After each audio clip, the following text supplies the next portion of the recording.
오늘 묵상 엎어진 그릇 마태복음 13장 51절에서 58절 말씀. 나사렛에서 무슨 선한 것이 나오겠는가? 나다나엘이 친구 빌립에게 했던 말입니다. 나사렛이란 동네가 얼마나 작고 초라한 곳이었는지 짐작하게 하는 말입니다. 오래전에 들었던 말이 있습니다. 강남 어느 아파트에 사는 아이들이 아파트 이름이나 평수로 친구를 정한다는 말이었습니다. 너 어디 살아? 아이들에게 이 질문은 단순한 호기심이 아닙니다.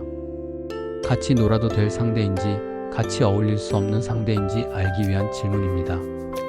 어쩌다 이런 세상이 된 것인지 탄식이 절로 나옵니다. 아마도 아이들이 아니라 그 아이의 부모에게서 나온 말이겠지요. 어디 출신인가? 어느 아파트에 살며 집은 몇 평인가? 타는 차는 무엇이며 입는 옷은 무엇인가?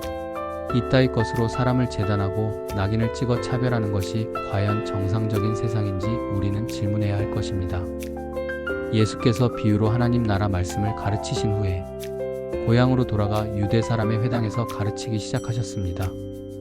고향에서 무슨 말씀을 어떻게 가르치셨는지 기록되어 있지 않지만 그간 보여주신 예수의 행적을 생각하면 예수께서 그들에게도 하나님 나라를 가르쳤을 것이 분명합니다. 이에 더하여 예수의 가르침은 파격적이었고 거침이 없었을 것이며 격이 없을 뿐 아니라 허를 찌르는 말씀이었을 테고 이해하기 쉬우면서도 곱씹고 또 곱씹어야 할 만큼 깊고 무거운 말씀이었을 것이 분명합니다. 예수의 가르침을 들은 사람들은 지금까지 누구도 예수처럼 말하고 가르친 사람은 없다는 것을 쉽게 깨달았을 것입니다. 게다가 예수께서 말씀을 가르치신 후에 여러 기적과 이적 행하시는 것을 목격했을 것입니다. 그 기적과 이적은 단순한 기적이 아니라 가르친 말씀이 참이라는 것을 뒷받침했을 것이 틀림이 없습니다.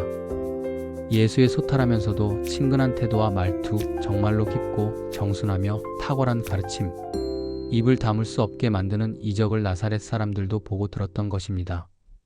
그 탁월하고 권위 있는 말씀을 듣고 입을 다물 수 없는 기적을 보면서 놀랍게도 그들은 예수를 거부했습니다. 어떻게 그럴 수 있을까요? 그들이 누구보다 예수를 잘 안다고 생각했기 때문입니다. 따져보면 그럴 만한 이유가 있다고 볼 수 있습니다. 그들은 예수의 어린 시절을 목격했습니다. 성전에서 보여준 예수의 모습을 생각하면 어린 시절 예수께서 비범한 성경 지식과 태도를 보였을 것입니다. 그들은 그 모습을 보면서도 종교심이 특별한 아이 정도로 생각했던 것 같습니다. 게다가 그들은 예수의 동생들이 태어나고 자라는 것을 보았고 아버지 요셉이 목수, 그들의 표현을 빌리자면 한낱 목수라는 것도 알았습니다. 예수에 관해 잘 안다고 생각했던 그 마음이 그들의 발목을 잡은 것입니다. 그럴 만한 이유가 있지만 예수의 가르침과 행하시는 기적을 보면서 예수가 전하고 가르치는 하나님, 나라와 그 나라를 가르치는 예수를 톱파보지 않은 것이 문제였습니다. 오히려 그들은 예수를 보면서 그가 한낱 목수의 아들이 아닌가? 이런 지혜와 이런 능력을 갖출 만한 사람이 아니지 않은가? 뭔가 잘못된 일이 아닌가? 나사렛에서 우리가 더 오래 살았고 아비 없이 자란 저 사람보다 우리가 더 낫지 않은가? 라고 생각한 것 같습니다. 끝내 그들은 예수를 배척했습니다. 이 일을 겪으시면서 예수께서 유명한 말씀을 남기셨습니다. 예언자도 제 고향과 제 집에서만은 존경을 받지 못한다. 마태는 예수께서 그곳에서 기적을 많이 베풀지 않으셨다고 결론을 내립니다. 사람들이 믿지 않았기 때문이라는 말도 덧붙여 놓았습니다.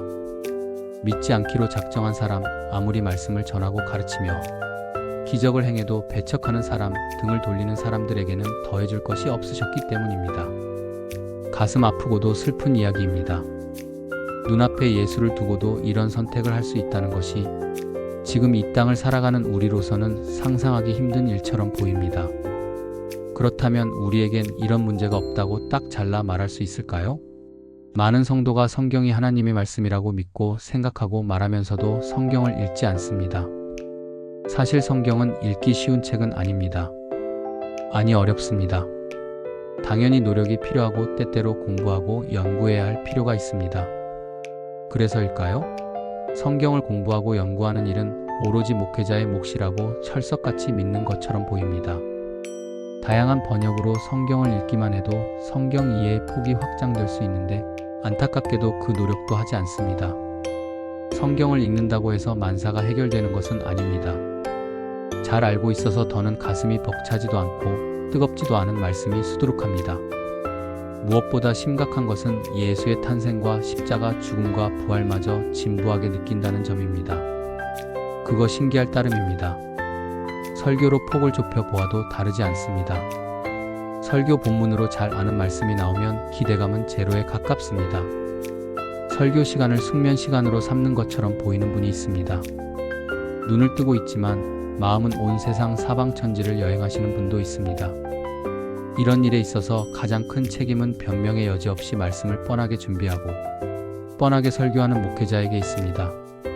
그렇다고 말씀에 대한 기대가 없고 의무방어 전처럼 설교를 듣는 성도에게 아무 문제가 없다고 말할 수는 없습니다. 핵심은 분명합니다. 예수의 말씀을 듣고 행하시는 기적을 보면서도 믿지 않고 배척했던 나사렛 사람과 하나님의 말씀인 줄 알면서도 성경을 읽지 않고 제대로 준비하지도 않고 듣지도 않는 우리 사이에 교집합이 있다는 말입니다. 이 말씀이 남 이야기가 아니라는 겁니다. 대놓고 배척하든 교묘하게 배척하든 배척은 배척입니다. 믿지 않고 배척하는 자에게는 은혜를 베풀어도 소용이 없습니다. 억수 같은 폭우가 쏟아져도 엎어진 그릇에는 비 한 방울 들어가지 않는 것과 다르지 않습니다. 은혜 베푸시는 주를 향한 우리 마음을 늘 점검합시다.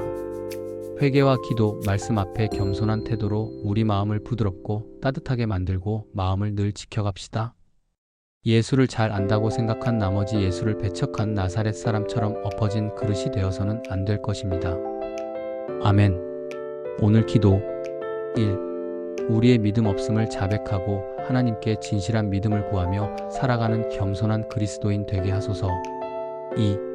성경을 꾸준히 읽고 묵상하고 공부하면서 말씀의 사람으로 깊어지게 하소서. 3. 말씀 준비에 정직하고 성실한 목회자, 말씀을 사모하며 기대하는 성도, 말씀에 이끌리고 말씀에 순종하며 살아가는 그리스도인 되게 하소서.